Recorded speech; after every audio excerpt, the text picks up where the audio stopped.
Matthew குலநாடனின் பூமியை அளக்கப் போவதற்கு முன்பாக சிபிஎம் அளக்க வேண்டியது கட்சி அலுவலகம், சிபிஎம் தலைவர்கள் சின்னக்கானலில் கையேற்றம் செய்துள்ள இடங்களையும் என்று കെപിസിസി മീഡിയ தலைவர் അഡ്വക്കേറ്റ് സേനാപതി വേണു. ഭൂമി അളക്കാൻ പോകുന്നതിന് മുമ്പ് സിപിഎം അളക്കേണ്ടത് നിങ്ങളുടെ പാർട്ടി ഓഫീസുകളും അതോടൊപ്പം ചിന്നക്കനാൽ പഞ്ചായത്തിൽ നിങ്ങളുടെയൊക്കെ നേതാക്കന്മാർ കയ്യേറി വെച്ചിരിക്കുന്ന ആ കയ്യേറ്റ ഭൂമികളുമാണ്. ഞങ്ങൾ വർഗീസിനോട് പറയുന്നു, വർഗീസ് മാത്യു കുഴൽനാടോട് ചോദിച്ചൊരു ചോദ്യമുണ്ടല്ലോ, മാത്യു കുഴൽനാടന് ആർജവമുണ്ടെങ്കിൽ ചിന്നക്കനാലിലെ ഭൂമി വിട്ടുകൊടുക്കണമെന്ന് ഞങ്ങൾ സി വി വർഗീസിനോട് പറയുന്നു. സി വി വർഗീസിന് ആർജവമുണ്ടെങ്കിൽ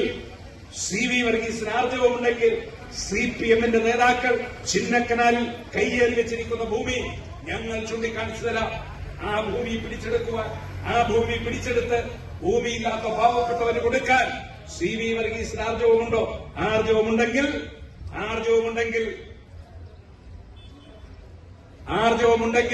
ഞങ്ങൾ സി വി വർഗീസ് നിങ്ങളുടെ വെല്ലുവിളി ഏറ്റെടുക്കാൻ തയ്യാറാണ്.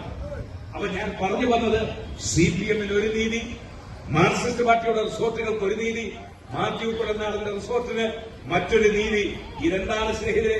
ഇത് സിപിഎം നമ്മുടെ നാട് ഭരിക്കുമ്പോൾ ഏത് കൊള്ളയും ഭരണത്തിന്റെ മറവിൽ മുഖ്യമന്ത്രിക്കും മുഖ്യമന്ത്രിയുടെ മകൾക്കും നടത്താമെന്നുള്ളൊരു കാലഘട്ടത്തിലേക്ക് സിപിഎം മാറിയിരിക്കുന്നു.